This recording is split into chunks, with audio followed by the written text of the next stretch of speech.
Assalamualaikum warahmatullahi wabarakatuh. Alhamdulillahirabbil alamin. Assalatu wassalamu ala asrafil anbiya'i wal mursalin sayyidina wa maulana Muhammad wa ala alihi wa ashabihi ajma'in. Anakku yang dicintai Allah Subhanahu wa taala, ayahanda dan bunda aku yang dirahmati Allah Subhanahu wa taala. Sebuah perenungan yang panjang di atas muka bumi dalam hidup dan kehidupan kita. Apa yang kita mau dapatkan di atas muka bumi ini? Apa yang kita mau peroleh di atas muka bumi ini? Kalaupun kita berjalan di atas punggung bumi dalam deru masa panjang dan waktu yang terurai, tiada mungkin kita dapatkan sesuatu yang menjadi kekal. Harta yang kita kumpulkan begitu banyak pun akan sirna. Karena bagaimanapun kita mengumpulkan harta sesaat saja akan habis dan ludes. Apabila alam raya maya pada ini dicuci oleh Allah, dibersihkan oleh Allah Subhanahu wa taala dari kotorannya, maka semua akan dibawa pergi jauh melalui musibah dan malapetaka, melalui teguran dan ujian serta cobaan dari Allah Subhanahu wa taala. Bagaimanapun kita mengajar dan mencari serta mengumpulkan keuangan yang begitu banyak, saatnya akan sirna dan hilang. Kalaupun kita mendapatkan kebanggaan dan pujian pun tidak bersifat kekal, hanya sesaat saja. Dan sifatnya teramat sangat abstraktif. Apa yang kita mau dapatkan di atas muka bumi ini? Kalaupun pangkat dan jabatan serta popularitas yang kita dapatkan pun hanya sesaat saja. Hanyalah kebanggaan dan pujian yang diberikan oleh manusia sesama. Apa yang kita dapatkan dan kita hiasi? Hamba Allah yang dimuliakan, hadirat manusia yang diciptakan Allah Subhanahu wa taala. Mari kita renungkan. Perjalanan di atas punggung bumi yang begini lama, ketika kita dilahirkan oleh ibu kita dari rahimnya yang suci dan bersih. Kita besar dan menjadi balik. Kita bersenang-senang di atas punggung bumi. Berjalan dari waktu ke waktu, usia kita bertambah. Dan kita hidup hanya bersifat sementara ketika kita mendapatkan asupan pelajaran pendidikan pengetahuan agama dari guru-guru murabi-murabi kita. Maka bertanyalah kita kepada Allah Subhanahu wa taala, Sang Yang Maha Agung yang menciptakan kita. Ya Allah, sebenarnya aku yang bernama Fulan ini untuk apa di atas muka bumi ini? Sudah 20 tahun usiaku. Sudah 30 tahun usiaku, sudah 40 tahun usiaku, sudah 50 tahun usiaku, sudah 60 dan 70 tahun usiaku. Ya Allah, sudah lama aku berjalan di atas punggung bumimu ini. Tapi aku sendiri belum sadar dan belum tahu misi yang harus aku kembangkan di atas muka bumi ini, yang harus aku jalani. Af'al yang harus aku lakukan sesuai dengan kehendak, petunjuk, ridho dan amanahmu. Sebelum engkau masukkan ke dalam alam mani, sebelum aku masuk menjadi manusia zahir, ketika aku masih berada di alam jiwa, di mana ayah dan ibuku bersepakat melalui mani manikam, tanamkan dan titipkan aku ke dalam alam mani. Sebuah perjanjian yang engkau berikan amanah itu tentang qadarullah, tentang qadarullah, tentang qadarullah, jodoh, rizki dan maut ataupun ajal. Dan qadarullah dirimu atas diriku yang telah kau tetapkan sebagai sebuah perjanjian yang indah. Apa sebenarnya tugasku di muka bumi ini, ya Allah? Engkau hanya memberitahukan tentang tugas umum, bahwa tidak aku ciptakan jin dan manusia kecuali beribadah kepadaku, katamu ya Allah. Tetapi profesi dan jabatan ibadah di atas muka bumi, sebagai apakah aku? Apakah aku sebagai seorang ulama yang mentausiahkan ilmumu? Apakah aku engkau misikan sebagai pengemis yang meminta-minta di atas muka bumi? Apakah aku engkau tugaskan sebagai seorang pejabat petinggi yang dipuji dan dipuja? Atau apa aku berada di atas muka bumi dan berjalan bertatih-tatih dari tahun ke tahun, sambil menanti datangnya panggilanmu melalui ajal dan maut? Mari kita renungkan. Banyak ketenaran yang kita dapatkan melalui kebahagiaan yang indah karena dipuji. Sebab kita populer dan populer, terkenal dan terkenal. Mungkin karena banyaknya keuangan kita. Mungkin kehebatan yang diberikan Allah Subhanahu wa Ta'ala, kuasa dan kebesarannya atas kita, sehingga jabatan yang kita miliki menjadi keagungan dan pujian bagi hamba Allah yang lain. Ketenaran di negeri bumi ini, mungkinkah kita juga tenar dan populer di atas negeri langit? Kita berjalan hanya sesaat saja, sambil menanti datangnya inna lillahi wa inna ilaihi raji'un. Semua ciptaan Allah, termasuk diri kita ini, harta kita, jabatan kita, pangkat dan kedudukan kita. Di saat ini kedudukan kita berada di atas tinggi, level yang teramat sangat tinggi di punggung bumi ini. Tetapi saatnya nanti pada saat ajal menjemput, maka kedudukan itu pun menemui ajalnya, akan berada pada level yang paling bawah. Begitupun harta dan kedudukan keuangan kita. Saatnya berkedudukan tinggi, menumpuk, berjuta, bermiliaran dan bertriliunan rupiah. Saatnya nanti juga Allah akan mengambil, menemui ajalnya, harta itu akan dibawa pulang oleh Allah Subhanahu wa Ta'ala dan kita menjadi bangkrut. Turun kedudukan keuangan harta kita, menjadi orang yang miskin dan tidak punya apa-apa.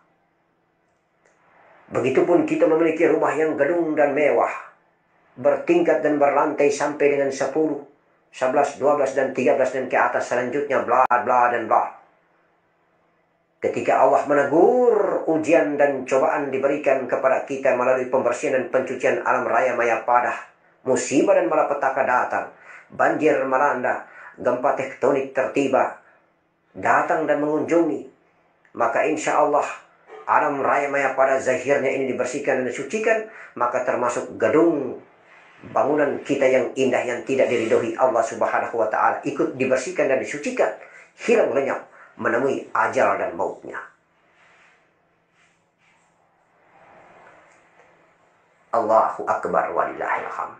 Itulah pembersihan dan pencucian jasad batang tubuh ciptaan Allah Subhanahu wa Ta'ala.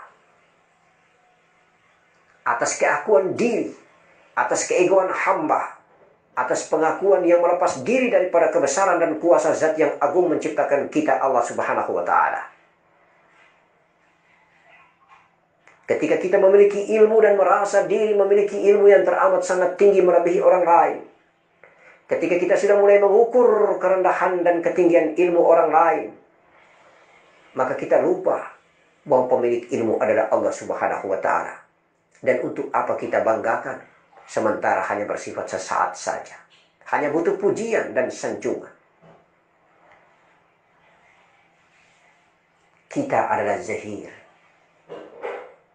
yang selalu lupa untuk merenung agar pulang kembali ke asal kita, zat yang menciptakan kita. Kita adalah zahir yang selalu lupa asal usul zahir ini. Kalau memang benar kita berasal dari 4 anasir api, angin, air, tanah, darah, daging, tulang, dan kulit, maka kenalilah asal usul ini. Hakikatnya berasal dari darah, darah berasal dari setetes mani dan sel ovum. Kemudian hakikatnya berada di dalamnya jiwa dan nafas. Hakikat di dalam jiwa dan nafas berada Nur Muhammad, kekasih Allah, sifat Allah. Hakikat Nur Muhammad adalah zat Allah Subhanahu wa Ta'ala. Maka mari kita merenung diri. Hanya satu batang tubuh profil alif yang harus kita belajar, yang harus kita selami agar kita tahu tentang asal-usul diri ini. Maka insya Allah saatnya kita kembali inna lillahi wa inna ilaihi raji'un, husnul khatimah. Karena kita tahu diri, kita kenal diri, maka kita tahu Allah, kita kenal Allah. Allahu Akbar walillahil hamd. Jangan sekali-kali tinggalkan sunnatullah. Jangan sekali-kali tinggalkan syariat rahmatan lil alamin. Jangan sekali-kali tinggalkan syariat Nabi Muhammad sallallahu alaihi wasallam. Karena Muhammad sallallahu alaihi wasallam adalah induk daripada batang tubuh alam raya maya pada. Jiwa dan nafasnya yang bernama Ahmad itu adalah induk daripada jiwa dan nafas dari seluruh jiwa ciptaan Allah Subhanahu wa taala di alam raya maya pada. Nurnya adalah merupakan nur induk, nur Muhammad. Yang karena nurnya maka seluruh alam raya maya pada ini tercipta. Maka dia adalah nur induk, nur Muhammad. Karena hakikinya hanyalah satu. Di balik nur Muhammad itulah zat. Zatullah. Zat yang menciptakan zahirnya.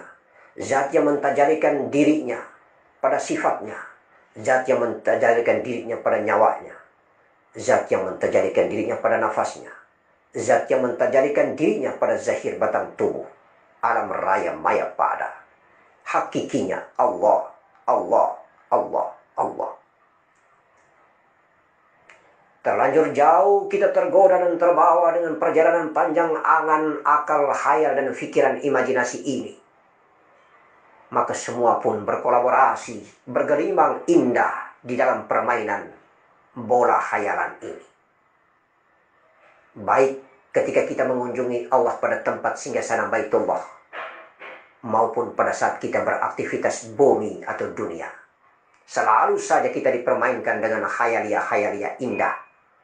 Baik secara nyata maupun secara kasaf mukasyafah. Kadang hanya ada 3 di dalam ilham ilahiyah yang Allah berikan. Pertama, sejati diri laduni ilham itu yang bernama karomah laduni. Ilham dari alam nur. Yang kedua, ilham wasilah. Ketika kita mendapatkan ilmu dan hayati ini melalui mimpi ghaibiyah, melalui tafakur ilallah, kita mendapatkan pelajaran penting dari murabi yang sudah meninggalkan dunia, yang berpangkat kekasih Allah, wali Allah, nabi Allah, malaikat Allah. Itulah mereka yang memberikan kita ilmu di alam gaib pada saat kita tidur, pada saat kita bertafakur, pada saat kita merenung diri. Itulah ilham wasilah. Lalu ilham yang ketiga adalah media ilham melalui rasa ketika kita bertafakur. Suara ghodibun asli daripada kolbi rasa di balik kolbi ini. Maka keluarlah suara ajaran nur sejati diri. Itulah ilham diri yang sesungguhnya. Lalu 3 mahakun datangnya ilham ilahiyah Allah Subhanahu wa ta'ala pada 3 media ini. Media nur laduni, media wasilah, mimpi bertemu ilmu diberikan para nabi dan para wali. Kemudian media rasa, pada perkataan dan kalam sejati diri. 3 media ini merupakan media terbaik, sarana yang memberikan kepada diri seorang hamba pada zahirnya, dan akhirnya menjadi sebuah perdebatan yang ramai dan indah antara keegoan dan kesombongan bumi aku hamba dan sifat rabbaniah diri Allah Subhanahu wa ta'ala aku Allah.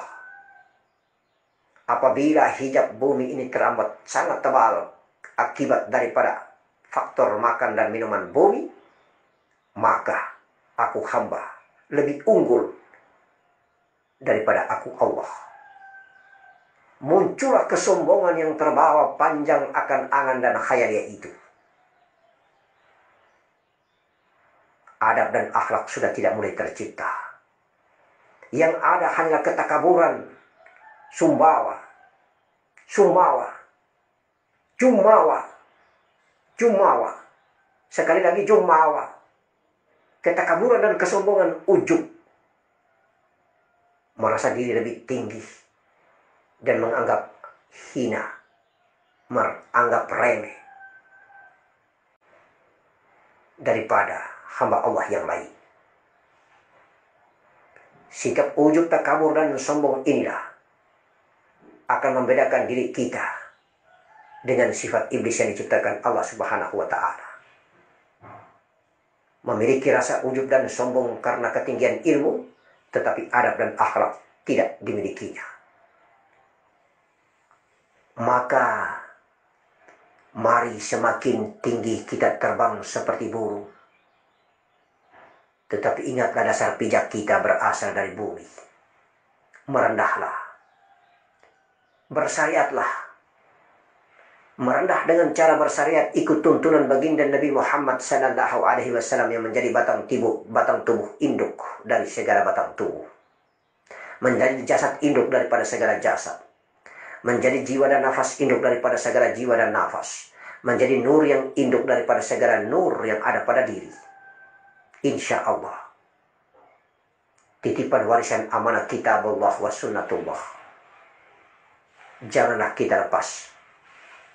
Itulah syariat baginda Nabi yang agung, ad-dinul Islam. Apabila engkau menegakkan syariat di waktu takbirmu, maka itu berarti engkau telah membersihkan darahmu. Karena hakikat takbir itu adalah alif, engkau berdiri seperti alif. Maka engkau telah membuat sholat pada dirimu sendiri. Engkau telah membersihkan dan mensucikan darahmu karena anasir alif itu adalah api dan api itu adalah darah. Apabila engkau ruku, maka engkau membentuk huruf H. H itu beranasirkan angin, bersifatkan tulang pada dirimu. Engkau telah ruku dan membersihkan serta mensucikan tulangmu, wahai anakku. Apabila engkau sujud membentuk anasir huruf seperti mim, huruf mim itu beranasirkan air. Berarti engkau telah membersihkan dan mensucikan dagingmu, anakku. Lalu engkau duduk di antara dua sujud. Engkau membentuk huruf dal. Huruf dal itu terkandung anasir tanah. Maka engkau telah membersihkan dan mensucikan kulitmu, uratmu, bulumu. Engkau sempurna. Memberikan salam kanan dan salam kiri. Engkau sempurna. Memberikan salam kepada jantung, empedu, limpa, hati, dan paru-parumu. Engkau sempurna. Memberikan salam kepada seluruh alam semesta raya maya pada yang berada di sebelah kanan dan alam semesta raya maya pada di sebelah kiri. Sesungguhnya di sebelah kanan dan di sebelah kiri itu ciptaan Allah Subhanahu wa Ta'ala. Engkau berdoa, engkau menyatukan kedua telapak tanganmu. Engkau telah menyatukan syahadat Allah, syahadat Rasulullah, asyhadu an la ilaha illallah wa asyhadu anna Muhammadar Rasulullah. Engkau telah menyatukan dua dinding tubuhmu. Berdiri tegak alif Allah, alif Ahmad, alif Adam di tengah-tengahnya. Maka ketika alif ini dicabut, keluar dari dirimu, berkeping-kepinglah kedua batang tubuh belahan kanan dan belahan kiri. Itulah sakaratul maut. Allahu biha, Allahu biha, Allahu bihusnul khatimah. Allahumma hawin alaina fi sakaratil maut wal najata minan nar wal afwa indal hisab. Allahumma hawin alaina, Allahumma hawin alaina fi sakaratil maut wan najata minan nar wal afwa indal hisab. Itulah doa. Doa yang teramat mulia agar kiranya alif Allah, alif Ahmad, alif Adam yang berada di tengah-tengah batang tubuh ini, apabila tercabut, keluar, menuju dan menyatu, mulai dari bawah perut ini hingga sampai ke atas kerongkongan, lenyap di dalam ubun-ubun kepala, maka insya Allah mudah-mudahan husnul khatimah. Nafas ini bergelora bukan hanya untuk dirinya, tetapi ketika dia masuk melalui rongga hidung, membentuk jiwa dan tenggelam di dalam negeri rasa, dia pun ikut membersihkan dan menghancurkan darah-darah kotor pada jantung ini. Sehingga apabila dia kembali pulang ke atas menuju ke kerongkongan, insya Allah di balik godibun kolbi ini dihantar oleh malaikat Israel alaihi salam, maka insya Allah nafas jiwa yang berada di balik tulang sulbi ini pun ikut tersedot angkat ke atas. Bersama-sama menyatu mereka pada kerongkongan ini, nikmat indah terasa. Insya Allah kemudian lama bergelimang di seputar dahi Baitul Ma'mur, tenggelam di dalam Baitul A'la, di ubun-ubun kepala ini, maka lenyaplah di dalam zat Allah. Insya Allah kita tiada, yang ada hanyalah Allah subhanahu wa ta'ala. Husnul khatimah, kita telah dijemput sakaratul maut. La ilaha illallah, la ilaha illallah, la ilaha illallah Muhammadur Rasulullah. Itulah Muhammad sallallahu alaihi wasallam dalam batang tubuhnya. Jiwa dan nafasnya bernama Ahmad. Nur ini bernama Nur Muhammad. Dan kita di balik Nur Muhammad ada zat kita. Zat Allah, zat yang agung, yang selalu mengatakan dirinya bahwa aku adalah sir, aku adalah rahasia. Aku berada di balik sagofa, berada di balik fuad, berada di balik kolbi, berada di balik dada. Itulah mahligai dada yang aku ciptakan. Aku berfirman dalam hadis qudsiku, ya Rasulullah, ya Nabi Allah, assalamu alayka ya Nabi Allah, assalamu alayka ya Rasulullah. Engkau telah membawa agama yang indah ini, yang akhirnya aku tahu tentang aku belajar jalan pulang, yang akhirnya aku tahu aku belajar tentang asal-usul diriku, yang akhirnya aku tahu bahwa hidupku ini hanyalah bersifat sementara. Apa yang aku banggakan, apa yang aku puja dan aku puji hanya sesaat saja, hanya membuat sumringah daripada wajahku ini, wajah jelek dan rupa jelekku ini. Padahal ketika aku tahu bahwa asalku ini dari dirimu ya Allah, maka aku hiasi wajahku ini dengan sujud. Aku hiasi wajahku ini dengan ruku. Aku hiasi wajahku ini dengan tafakur dan merenung diri. Aku hiasi wajahku ini dengan menyirami air wudhumu yang kau ajarkan melalui Nabiku Muhammad sallallahu alaihi wasallam. Terima kasih ya Allah. Terima kasih ya Nabiku. Engkau telah menuntun aku di muka bumi ini untuk mengafalkan semua kehendak dan ridhomu. Assalamualaikum warahmatullahi wabarakatuh.